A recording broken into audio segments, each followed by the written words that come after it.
கிராமத்து ஆரம்ப பள்ளி அது. நிறைய பேர் படித்துக் கொண்டிருந்தார்கள். அவர்களில் ஒரு 5ஆம் வகுப்பு மாணவன் மட்டும் கொஞ்சம் வித்தியாசமானவன். அவர் பெயர் அப்பாவு. அவன் பார்ப்பதே ஆந்தை விழிப்பது போல இருக்கும். அதனாலேயே அவன் பேரு ஆந்த மொழி அப்பாவுன்னு ஆயிப்போச்சு. வாத்தியாருக்கு அவனை பத்தி ஏகப்பட்ட கவலை. இன்ஸ்பெக்ஷனுக்கு வந்தா எந்த கேள்வியை கேட்டாலும் மற்றவங்க சாதாரணமா முழிச்சாலும் இவன் மட்டும் ஆந்த மொழி முழிப்பானே, என்ன செய்யறது? அதுதான் அந்த வாத்தியாரோட கவலை. அதனாலேயே இன்ஸ்பெக்ஷன் எப்போ வரும்னு மிரண்டு போய் கிடந்தார் அந்த வாத்தியாரு. பயந்தபடி பள்ளிக்கூடத்துக்கு ஆணை வந்துருச்சு.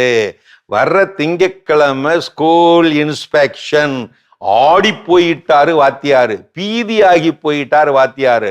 அவருக்கு யோசனை ஒண்ணு வந்துச்சு. அன்னைக்கு அந்த பையன் ஸ்கூலுக்கு வந்தா தானே எந்த கேள்வியை கேட்டாலும் இப்படி ஆந்த மொழி மொழிப்பான், பிரச்சனையாகி போகும். அவன் வராம இருந்துட்டா உடனே கிளம்பிட்டாரு. அவங்க அம்மாவை பார்த்து, பையனை திங்கட்கிழமை ஸ்கூலுக்கு அனுப்பாதீங்க அப்படின்னு சொல்றதுக்கு கிளம்பிட்டாரு. அந்த அம்மாவே எதிர்த்தாப்புல வந்தாங்க. இவர் விஷயத்த சொன்னாரு. அம்மா, உங்க பையன் என்ன கேள்வியை கேட்டாலும் அந்த மாதிரி முழிக்கிறான் பாருங்க, திங்கட்கிழமை இன்ஸ்பெக்ஷன், பையனை பள்ளிக்கு அனுப்பாதீங்க, பிரச்சனை ஆயிரும். அதுக்கு அந்த அம்மா அசால்ட்டா சொன்னாங்களாம், இதுக்கு போய் ஏன் சார் பிள்ளைய ஸ்கூலுக்கு வர வேணாம்னு சொல்றீங்க? இன்ஸ்பெக்டர் வர்றப்ப நீங்க இந்த கேள்வியை கேளுங்க, சரியா அவன் பதில் சொல்லிடுவான் பாருங்களேன். என்ன கேள்விமா? ஆந்தை எப்படி முழிக்கும், அதான் சார் கேள்வி. சரிதான், பதிலுக்கு ஏற்றபடி கேள்வியை மாத்து. டீச்சர் வாழ்க்கையை வளமா வாழ 5 அறிவுரைகள் தாங்க டீச்சர். இதோ அந்த 5ஐயும் கதையா சொல்றேன், கேளுங்கள். மாணவர்களே, கல்லூரி மாணவர்களே, பள்ளி மாணவர்களேன்னு சொல்றாங்க.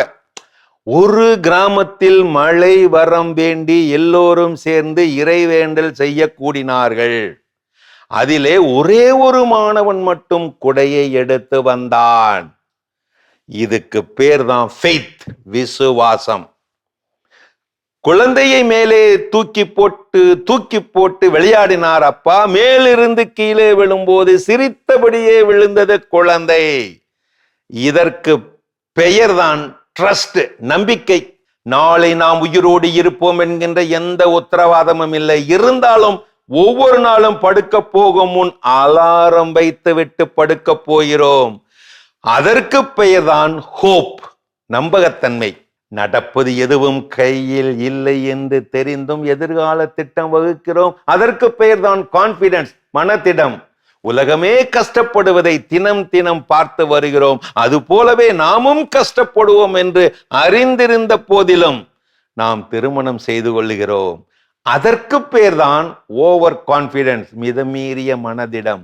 எப்படி இந்த 5 அறிவுரை குட்டி கதைகள் நல்லா இருக்கா?